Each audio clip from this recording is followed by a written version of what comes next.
Today we're re-rigging the boat. We finally got our rigging in. We had it shipped all the way from California to Thailand. A little bit of trouble getting into customs, but we got it and I'm really stoked to have it. So this is all from Caligo, and the most interesting stuff is their Para D. Previously we had all Dyneema. It was more generic, regular stuff, but look, you can see it's definitely was due for a replacement.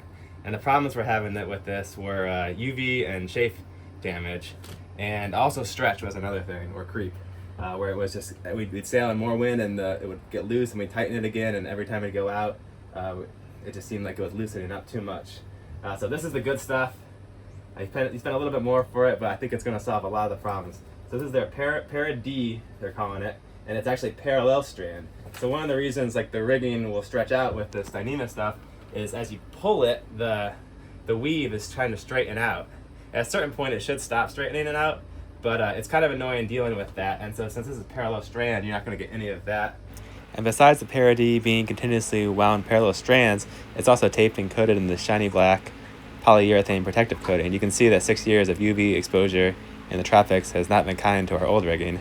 This Para D is really high-tech stuff. I think the only thing that could probably beat it would be carbon fiber, which the cost of that really wouldn't make sense. So for the outers, which uppers or outers, we're using Para D, and then just to try out the other process, this is their Caligo ducts, and this is pre-stretched and heat set, so this should have much less stretch. And if you compare the heat set pre-stretched Caligo ducts to just a normal generic Dyneema, it almost doesn't even feel like the same stuff. This is just so soft, and this one is just so hard to compress. It feels like a rock. So we're going to splice this ourselves. This one came with the terminals it's cut to length, and they're all installed, so this is a pretty easy install. Just basically swap this out. And in addition to that, we got some new terminals. Our other terminals are fine. They were working okay, but they're just a little crusty looking. These things look a lot slicker. And also we went up to 11 millimeter. That should also help with the stretch, so this will probably be a better size. You don't really want to force that into the old ones. There's some really slick connectors. Big thanks to John and the Caligo team. We was a lot back and forth with emails and sending pictures. They really helped us find stuff I didn't even see on their website. So if you have a project, definitely email them, because they got some cool solutions. So like this was the setup previously attached to the Mast loops to the baby stay, and I don't know, like it's pretty heavy compared to this. Pretty slick little thing. For our forestay, they were also using this kind of setup, and we can replace it with this tiny little thing. So, you know, less weight in the mast aloft is always good. We're gonna put new pins in and everything too, so it's gonna be a complete pin-to-pin re-rig, and it should be a big improvement. And obviously the main benefit of this over the stainless steel is the weight. It's just incredibly light. But of course, just like everything on the channel, we will test it very thoroughly. We do a lot of sailing and a lot of miles every year, so if you follow the videos, you can see how it's holding up. And just shoot me an email if you're curious. I can let you know how it's doing. Before we start splicing this rigging, I'm going to take these old pins to the machine shop. I just ordered some 16 millimeter round stock, and we'll get some nice new pins machined up. These are definitely seen better days. All right, bad timing on that. I just took the scooter out and it started pouring rain on me, but we got here. Let's see what they can do for us. This Chiang Metalworks. Oh, gonna bring our old pins. Okay, thank you. Bye bye. Okay, I just dropped off the pins and we're gonna have them Monday. So that's one less thing off the list. I got all my old shrouds laid out. These are the ropes that hold up the mast. And I'm gonna start by opening this stuff and verifying it is the right length. Double check it before we get too far into this, right? So at the top of the mast, we're gonna be using these loops, and they're kind of lark's headed onto our Para D. So we made the actual Para D shrouds a little shorter to accommodate for that loop. And then we'll just pull this out here. So it looks pretty good. Let's see if I pull these tight. These are just a little bit longer, but that was because my lashing blocks were pretty excessively long, and John just thought it would look a little neater to have them shorter. I think he's right. So you really don't want to go too long, because you can't make them shorter really.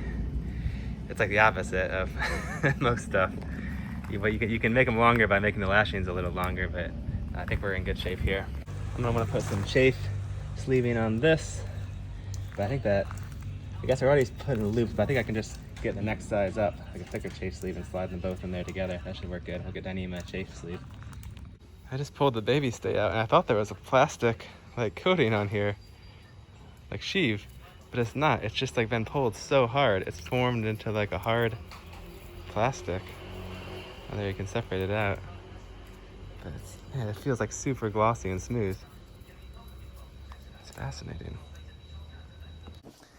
So now we're gonna start our splicing. The splice we're doing is called the locking Brummel splice. And if you get the stuff from Caligo, they've got a document that explains in lots of details, lots of little tips on how to do this right. So basically the gist of it is, this is like a locking splice that can't come undone. But the real strength comes from the line kind of going through itself and clinching down. Splicing Dyneema is super easy. You can do a normal one in like a couple minutes. It's a little trickier with this heat set stuff, but still not too difficult. These are really easy to do. So you'll need get your terminator, line, a few tools. I like these Selma fids. They're a little expensive, but they're pretty nice. You could get away without them if you don't want. Tape measure. Okay, so you got to determine the bury length. That's just how much is going to be buried into the line, and it's, I think, 72 times the diameter, like about 800 millimeters or so. So that'll be your first mark. Mark there. And you're supposed to mark at the apex, which is, they say this where the 3 strands meet there. That gives you consistency. So then you do the second mark, the size of you want your loop to be. So you can put your loop in there, and you can mark the second one. You'll need to add just a little bit more so you can get the piece in and out. So I'll mark the second one right here. Actually, on the Caligo document, I think he even tells you the exact amount to do, which is super useful. I didn't actually see that the document existed until I started, and it took a few tries to get it right. But if you use that, maybe that will make our lives a little easier. What I've also found is kind of useful is to also mark right at the end of your loop, and then just pick an arbitrary length, maybe like a meter. Here from that middle point. And what this is going to help us with is we can put the splice in here, then we can go ahead and then stretch it out, get it nice and tight again, and we can measure how much rope we lose in the splice. So then we can use that to calculate, how much we want to subtract for the splice on the other end, and just that way you can get the ropes really, the splice is really dialed in, and your measurements can be super precise. And I just recommend taking little notes, so you can keep track of everything. Okay, so now on to the actual splicing. So you just get your 2 marks, and you open up the rope at the mark a little bit, get it nice and worked open. Take your fid or a screwdriver or something, and just slide that right in the middle there. And you want to make sure you got it going right through the middle, have equal number of strands on both sides so that you can count them. 1, 2, 3, 4, 5. I think we got 1 off, didn't we? There we go. 1, 2, 3, 4, 5, 6. 1, 2, 3, 4, 5, 6. Okay, so we're right in the middle there. And just really work that open. That'll make your life easier. Then you take the end of your rope and you just slide it on through there.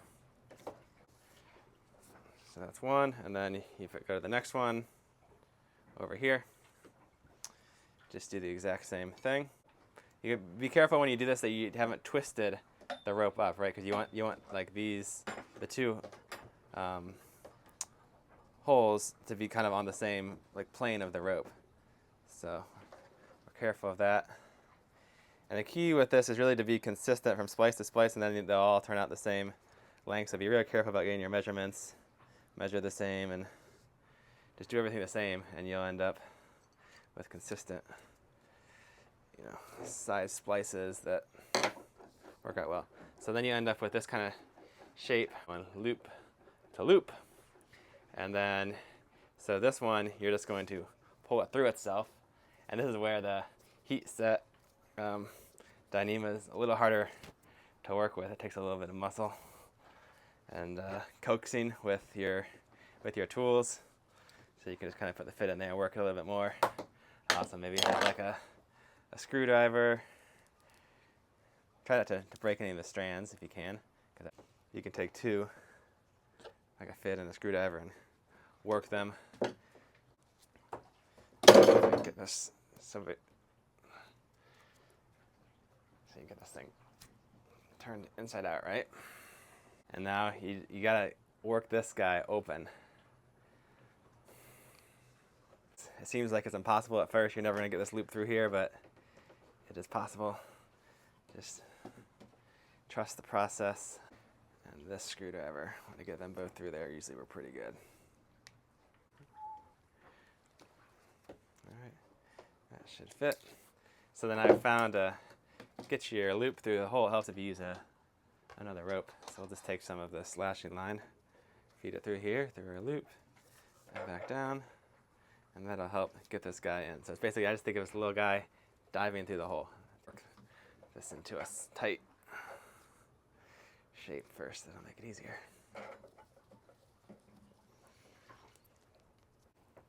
Okay, not too bad. So that just goes through there. And you'll see as this loop goes through, it will undo that kind of twist you put in earlier. So you're just undoing that twist. And so now this should look nice and relaxed. If it's really tight and twisted up, you probably brought that loop through the wrong way somehow. Just redo it so we can get rid of this line now. So now you see, we just formed that cool locking Brummel splice. Like the strength is going to come from when you bury this line inside this one, but just in case like the rope went slack and that if it only really holds under tension, so then this Brummel splice keeps it from coming out when you're not having the tension. So the next thing for the bury, you're going to count a couple strands and just be consistent. You know, whatever you do it on the same for everyone. So I just count 1, 2 strands, and then I start to open this up. And you're going to get your fid, and you're going to run it all the way down your line. You'll need to go, you know, all the way down to the length of your bury length. There we go. So then these can go in here. The nice thing about these fids is it got this little burr kind of that catches the rope. It keeps it from coming out. And be careful not to disturb too much of the other parts of the rope, because all this part that you're splicing and disturbing is kind of rearranging the strands, and it's going to need to be tight and straight again, and so that will result in your splice elongating. But we can stretch that back straight, so it's not too big of a deal. Just try not to mess it up too much. So you work it through, and then when you think you got far enough, you pull it out. See, we're just sucking this tail on through here.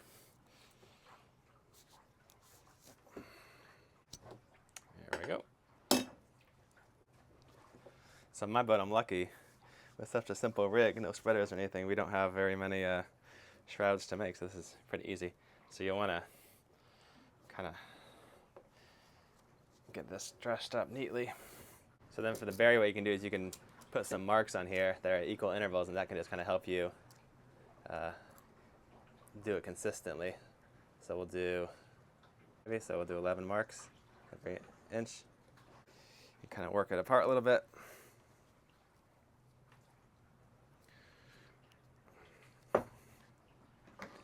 We'll have to take our tape off at the end here, of course. Now we're going to do the taper. So I just take maybe a smaller fid, and we've got a little mark, so that can help us. We'll just take out, if we go to the first mark, we can take one strand out. Go to the second mark, take another strand out, and I try not to take all the strands out going the same direction because you'll unravel the line too much. So since this one came out going this direction, we'll take out one going the other direction next. So we go like left, right, left, right. Just kind of helps it stay together a little longer. So that's 2, take another one. That's 3, let's get one going away from me. 4, towards me, away from me. 5, 8, 9, and then when we get over here, it kind of falls apart, so what you could do is you could re-braid it back together a little bit. That one, and then we could kind of braid these together. Get your nice little taper going. That's good. So now we'll just cut off our little tails that we pulled out. And my favorite thing is a ceramic knife. Harbor Freight has a nice cheap one that works super good for this Dyneema. I don't have that, so my next favorite is one of these box cutters. But I change the blade every time because this stuff's kind of hard to cut. Which, if you think about it, that's a good thing for your rigging, though, because you don't want it to be easily cut or abraded. And we just go through and cut all these off. A fresh blade makes all the difference. It's like butter.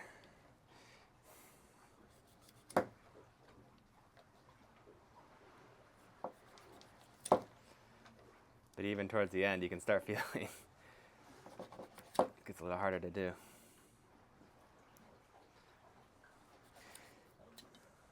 This taper is pretty important because you want to have nice, smooth transition inside your berry.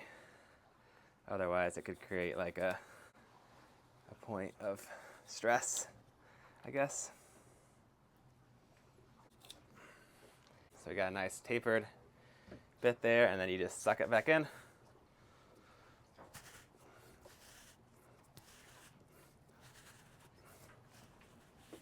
Didn't quite go all the way back in, so I'll just cut that guy off. There we go. That might have gone back in if I put the thing on our splicing rig. So then you just fit your eye terminal into the rope, and I can tell I think I made this one way too small. I should have looked at the document. I just kind of eyeballed it.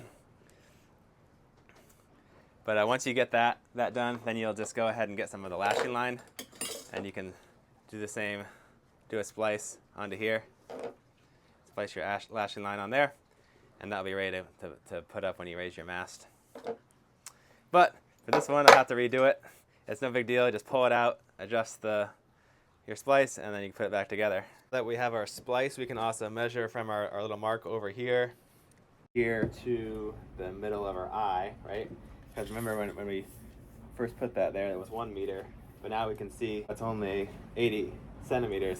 So of course the reason that got shorter is because when we put our splice in, we kind of opened up the line and it got wider but shorter, and we'll need to kind of account for that when we make our measurements. So what I like to do is, so we do the splice in one end, we took our measurements, then we cut the other end, just cut it like, you know, an extra foot or two, and then I'll put this end, put the terminal in there, attach it to a winch, and then, you know, really get this nice and stretched, and then we can actually take our measurement to tell us, you know, the actual length this is going to be.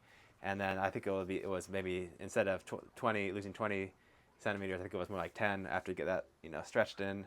Then you can just add that 10 centimeters into your shroud on the other end before you, you know, cut it and splice it, and that should get you pretty close to what you want to be.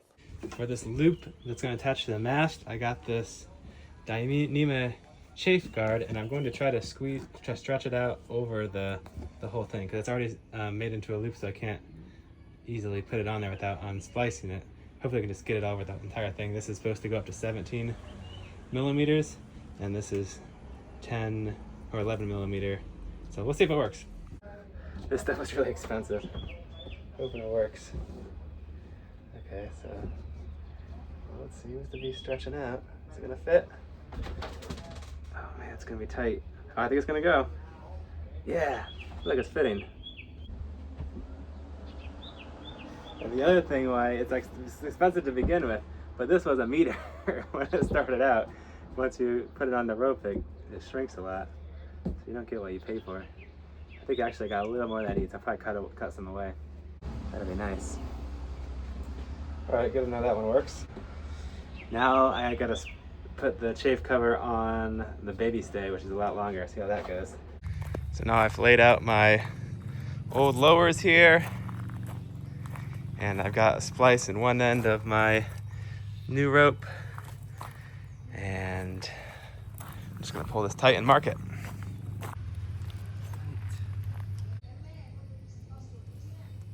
So from that mark we'll go, I'm finding 34 millimeters.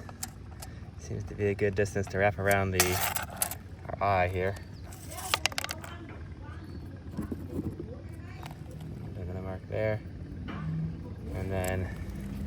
80 centimeters for the berry. And just repeat it for the second one. All right, now back inside because it's so hot. And I've got this Dyneema chafe cover. Very expensive stuff. I'm gonna put this on our stays here. And it's not too hard, you just kinda, lucky this stuff rope is so stiff, you can just like push it, force it right on through there. And then once you get going, you kind of open it up a little bit, snake it through. So I'm going to be doing this for the next few minutes. Just milking it on through there. Milk that Dyneema chafe cover on that lower shroud. Ooh, baby. Ooh, There we got it. So now I'll slide that down there and I'll splice another eye on this end.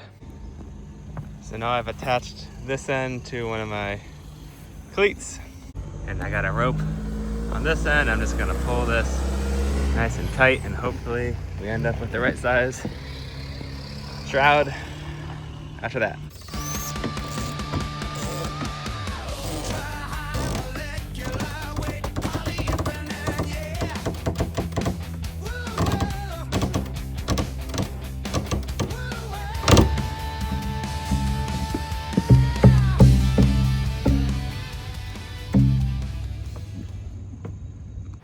I got this shroud as tight as I could with our winch there, and that got out any of the constructional stretch from our splice, or most of it anyway. So now this, I'm happy with the size of this. We can take it back inside. So now it's pretty tight. Let's see if we can get this terminator in here. That's going to be a hassle. Yeah, no problem. All right, so there's the end. This end will just slip onto the cheeks on the top of the mast. And I'm just reusing these. I'll have to kind of squash them to get it in the old grooves, but yeah, it'll fit, no problem.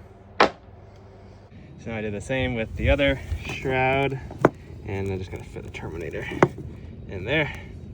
Got it all stretched out. I think I can milk that a little further down so they're equal. So the shrouds came out almost exactly the same length, and this actually discrepancy might just because they're the loops are over top of each other. This loop is the top of that one, so that made that.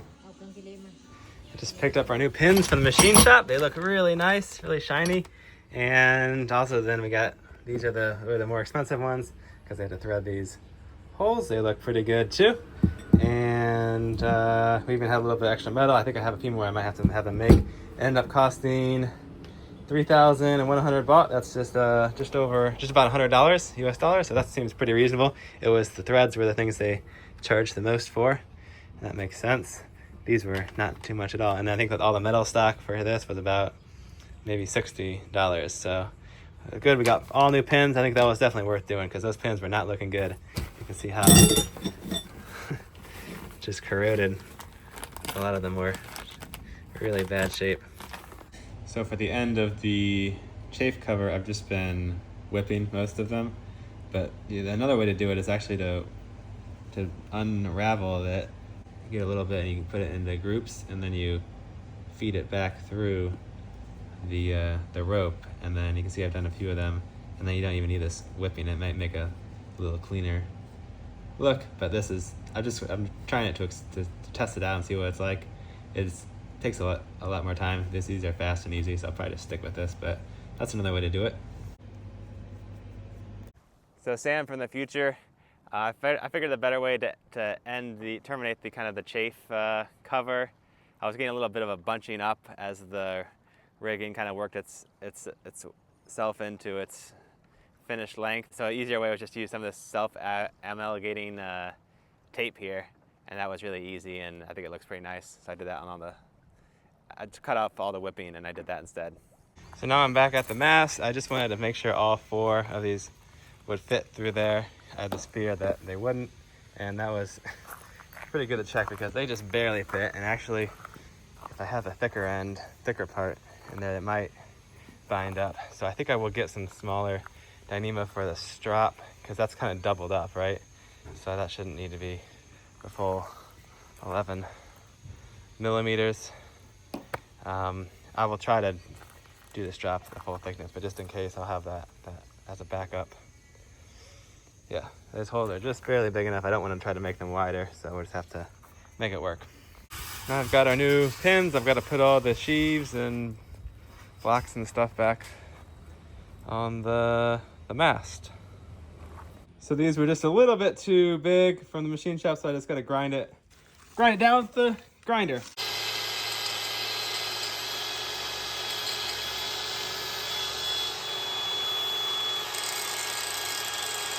And I just finished the last forestay strap and the forestay connector. Got the hounds. All our synthetic rigging is connected. Okay, so one of the last pins is this chain plate pin here, but unfortunately it's stuck in this middle one, which means I think I really want to replace it because it's probably corroded. Unfortunately, I can't get it out because I can't hammer it out this way. There's no opening here, so I'm gonna have to drill a hole in here so I can punch it out this way. I've tried everything I could think of. This is my only solution. Or just leave it in there. Or I could weld something on here and then pound it, but I don't really have enough room to do that. So let's do some drilling.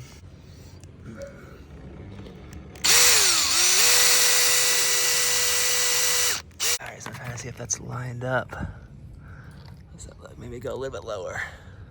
Okay, we hit something metal. Is that gonna be it? Could be. I think we're beyond the hole. All right, let's go for it. It's not moving, darn. All right, we hit it. First hole was a little too low. Started to hit carbon fiber, so I stopped right away, and then I moved up to this hole, and then we got it. I'm not really worried about it because, I mean, this whole chain plate is massive. And just a little bit on the end. There's like a metal tube that I kept, it goes around here, and I was running into that, and then accidentally slipped underneath it, where there's a little bit of carbon, but I think it's mostly to fill it. The carbon's really on the outside more. Here, it's coming. All right, got the pin out. Doesn't look too bad. Let's get that cleaned up and take a look at it. All right, got my new pin whipped up. Looks great. Cleaned up the chain plate things, whatever those are. And I got new pins here also. So I'm just gonna put this all back together.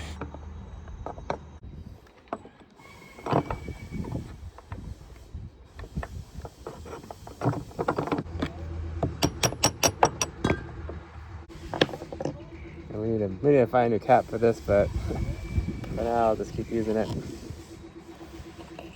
There we go. Let me just go find some pins some cotter pins for that. I wanted to jump forward in time a little bit to show how we dial in the rig tension. We've got about 12 to 15 knots apparent here, and we just come over to the leeward side where we're just reaching, and you can see this shroud's a little slack, so we're just going to snug it up. You may also have to do this after you sail in some stronger wind. It might stretch into place a little bit, but after a while it should kind of settle. So we don't really need to get it too super tight, just kind of snug. Because we have a rotating mast, we would be a little bit looser than just a normal mast. But all you do is you kind of start tying your lashings about a third of the way up. Get a little bit lower.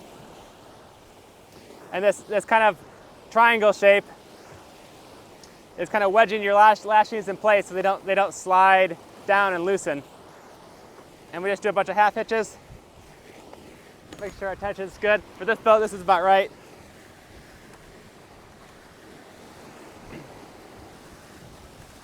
You need at least, I think, 6 or so.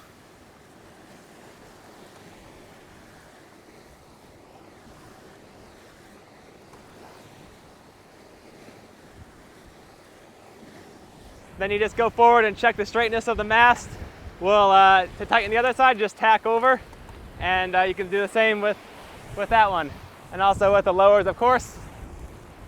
We've been sailing a little bit, and every time we've gotten into some strong squalls, the rig stretched a little bit, but now it's kind of settled at its normal length, so we can pretty much just only need to adjust these occasionally now. Next video, we're going to have the roller tasker guys help us replace our forestay. That's going to stay as 10mm stainless because we have a furling sail on there, and they'll also help us restep our mast. So if you do have a rigging project for your boat, I can highly recommend getting in touch with Caligo. I'd found a lot of conflicting information preparing for this project online, and so I was just talking to a bunch of different riggers, and it became apparent some of them didn't really have so much experience with the material, but John just had tons of information and there's loads of experience re-rigging boats with this stuff, and this has been great to talk to. He just seems like a super passionate about rigging and sailing in general, and was very helpful. My favorite was the Parody, because it was just super simple to install and it didn't have to do so much. It also just really looks awesome. I think it's really cool looking. If you want to save a little money and enjoy the DIY stuff, you could, the Ducks is also a great option, and it's, I think we had 10 splices to do. It took about 3 hours, so that's not too bad really. Maybe a little bit extra time to figure out the chafe guard and things like that and do all the measurements. But both are great options, kind of cool to compare them. I think it's really great to get involved in these projects yourself because you learn more about your boat and you can be more confident sailor. So I hope you were able to learn something about rigging and enjoy the video. I'll see you guys next time. If you got something out of the video and want to help support the channel, there's PayPal or links for Venmo and stuff in the description. See you guys next time. Bye.